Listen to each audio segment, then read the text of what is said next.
لو تناهيتم إلى سر الحياة وصنعتم كائنا حيا نرى. آرام کی ڈیفینیشن کیا ہے؟ جب آپ اہم کاموں میں تھک جائیں تو باڈی کو کیا دیں؟ آرام. تو آرام مقصد نہیں ہوتا، آرام اہم کاموں کے لیے باڈی کو دوبارہ سے تیار کرنا، اس کو کیا کہا جاتا ہے؟ ریسٹ. سمجھتے ہو اس کو کیا کہا جاتا ہے؟ ریسٹ. ہمارے ہاں المیہ یہ ہے آرام مقصود ہے. کام جب سر پہ مجبوری میں، عذاب میں، ٹینشن میں آتا ہے نا کہ مر نہ جاؤں، پھر کام کرنا شروع کر دیتے ہیں. نہیں آ رہی میرا خیال ہے بات. ہر آدمی کی خواہش ہے میں پڑا رہا ہوں آرام سے، اللہ یہ کہ کوئی آسمانی آفت نہ، آسمان نہ پھٹ جائے، کوئی بہت بڑا عذاب نہ آ جائے میرے اوپر. جیسے آپ دفتر جاؤ گے تو دفتر آپ اس وقت تک نہیں پہنچتے جب تک کہ آپ کو یقین ہے کہ اب مزید لیٹ ہوا تو اب باس کی طرف سے صلواتیں سننے کو ملیں گی. اب اٹھنا مجبوری بن چکی ہے. تو اس کا مطلب آرام اصل تھا، کام کیا ہو گیا؟ ایک جزوی. یہی ہو گیا کہ نہیں ہو گیا؟ تو یہ لائف اسٹائل صحیح نہیں ہے. اس میں آپ کو اگر ناکامی ملے گی تو یہ ناکامی اللہ کی طرف سے نہیں ہے، یہ کس کی طرف سے ہے؟ آپ کی طرف سے. آپ اگر صبح و شام الٹی سیدھی چیزیں پھوڑ پھاڑ کے آپ نے برابر کر دی ہیں اور پھر آپ کا کولیسٹرول لیول بڑھ گیا، آپ کو ہارٹ کے مسائل شروع ہو گئے، آپ کو شوگر، آپ کے گردے میں مسئلے، تو یہ بیماری اللہ کی طرف سے نہیں ہے. یہ کس کی طرف سے میرے بھائی؟ آپ کی اپنی حماقتوں کی وجہ سے. اس لیے ان بیماریوں میں، آج کل بیماریوں میں عام طور پہ صبر کی توفیق مل نہیں رہی ہوتی. ٹھیک ہے نا؟ کیونکہ یہ کس کی حماقتوں سے ہوتی ہیں؟ اللہ کی. اور اس میں تسلی بھی نہیں ملتی. جب آدمی روتا ہے کہ وہ اس وقت مجھے کہہ رہے تھے یہ نہ کھا یہ نہ کھا. میں آپ کو ایک صحت کی چھوٹی سی بات بتا دوں، آپ روزے رکھنا شروع کر دو، اتنی خاندانی صحت ہو جائے گی نا کہ ایسی خاندانی ہو جائے گی کہ بس پوچھو ہی نہیں. روزہ ایسی صحت کے لیے ایسی مفید چیز ہے، بڈھوں کو جوان کر دے ایسی چیز ہے یہ. سمجھ رہے ہو؟ اس کو ہلکا نہ سمجھو آپ. اس پہ اب آج کل بڑی جدید ریسرچ، تجربے سے بڑھ کر کوئی دلیل ہوتی ہے؟ آپ چند دن روزے رکھو، آپ کی آنکھیں روشن ہونا شروع ہو جائیں گی، ایسے ہلکے پھلکے، اور پھر کم کھانے کی عادت پڑ جائے گی آپ کو. میں اپنی تعریفیں کبھی بھی نہیں یہاں بیٹھ کے کرتا، صرف مثال دینے کے لیے. میں نے صبح سے لے کے اب تک بمشکل ایک روٹی کھائی ہوگی. صبح پراٹھا کھایا تھا، وہ بھی آدھا، اتنا سا تھا ایک تو پراٹھا، بڑے پراٹھے کا آدھا ہی ہو گیا وہ. اور میرا خیال ہے میں نے دوپہر بھی آدھی روٹی کھائی ہوگی. لیکن میں بالکل فٹ فاٹ، مجھے کوئی ویکنیس، کوئی کمزوری الحمدللہ. یہ جو ہم کہہ رہے ہیں نا پھوڑتے جاؤ پھوڑتے جاؤ پھوڑتے جاؤ پھوڑتے جاؤ، یہ دماغ خراب ہوا ہوا ہے نا. یہ کسی نے غلط پٹیاں پڑھائی ہوئی ہیں. دوپہر میں جب روٹی کھانے کے لیے بیٹھا نا تو میرے پاس آج قیلولے کا ٹائم نہیں تھا، کھانے کے بعد آرام کا ٹائم نہیں تھا. مجھے پتا تھا زیادہ کھاؤں گا نیند آئے گی، سارا دن کا بیڑا غرق ہو جائے گا میرا.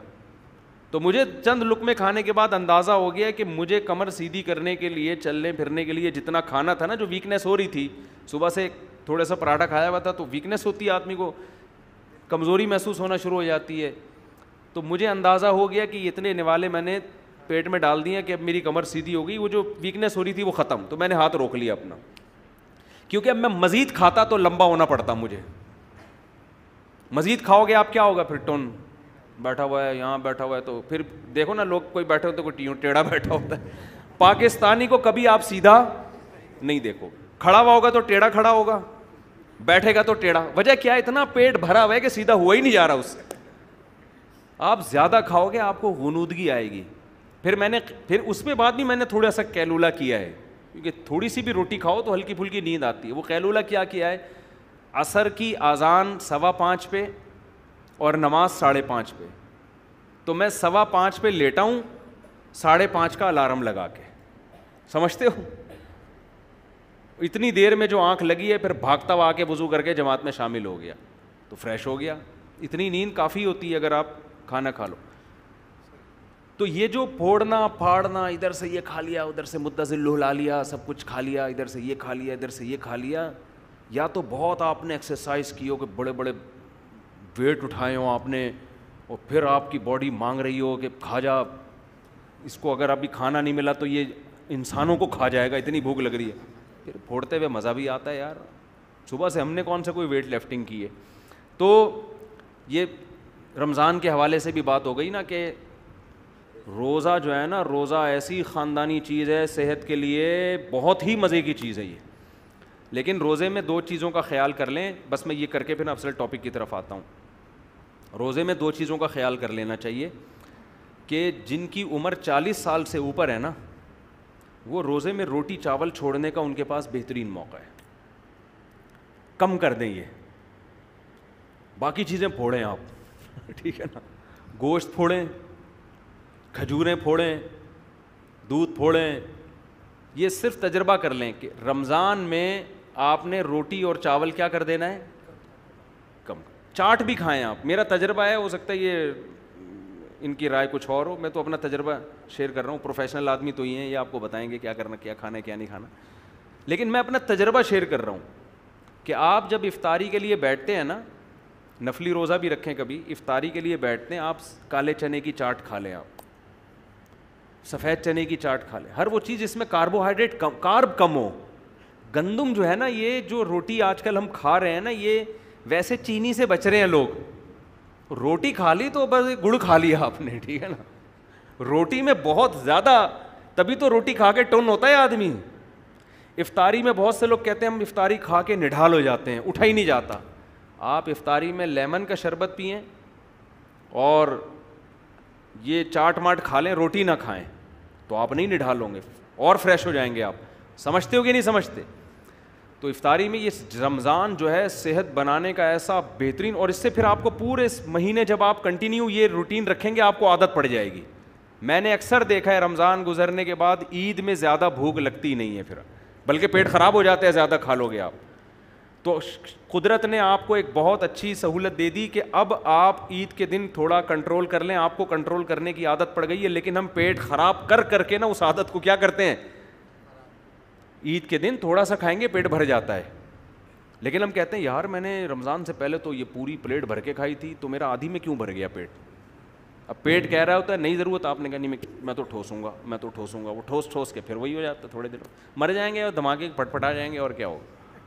مرنا بھی اتنا مسئلہ نہیں ہے بھائی, جتنے دن جیو صحت کے ساتھ جیو, خوشی کے ساتھ جیو, دماغ فریش ہو, آنکھوں کی روشنی صحیح ہو. تو یہ کھانے سے اس کا بڑا گہرا تعلق ہے. بھوک سے مرنے والے دنیا میں انگلی پہ گنے ہوئے لوگ ہوں گے, کھا کے مرنے والے جتنے اس وقت لوگ مر رہے ہیں 99% وہ ہیں جو کھا کے مرے ہیں. قبرستان میں جاؤ, اگر قبروں پہ موت کی وجہ لکھی ہوئی ہو نا, ایک بھی ایسا نہیں ہے جس میں لکھا ہوگا ان کو کھانے کو نہیں ملا تھا اس لیے مر گئے. ایک بھی ایسا نہیں.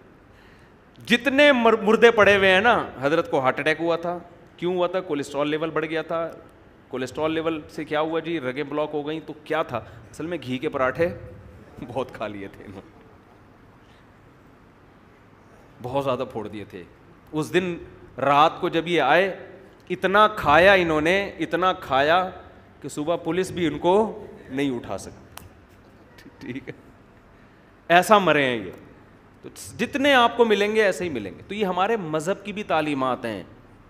نبی صلی اللہ علیہ وسلم نے فرمایا کہ سب سے بہترین زمانہ میرا ہے, پھر اس کے بعد والا, پھر اس کے بعد والا. پھر فرمایا جھوٹ پھیل جائے گا معاشرے میں, اور پھر آپ نے فرمایا موٹاپا پھیل جائے گا. تو موٹاپے کا کیا مطلب, پھوڑنے پھاڑنے والے لوگ آئیں گے. تو یہ ہمارے مذہب کی بھی تعلیمات ہیں کہ انسان کھانے پینے میں کیا کرے.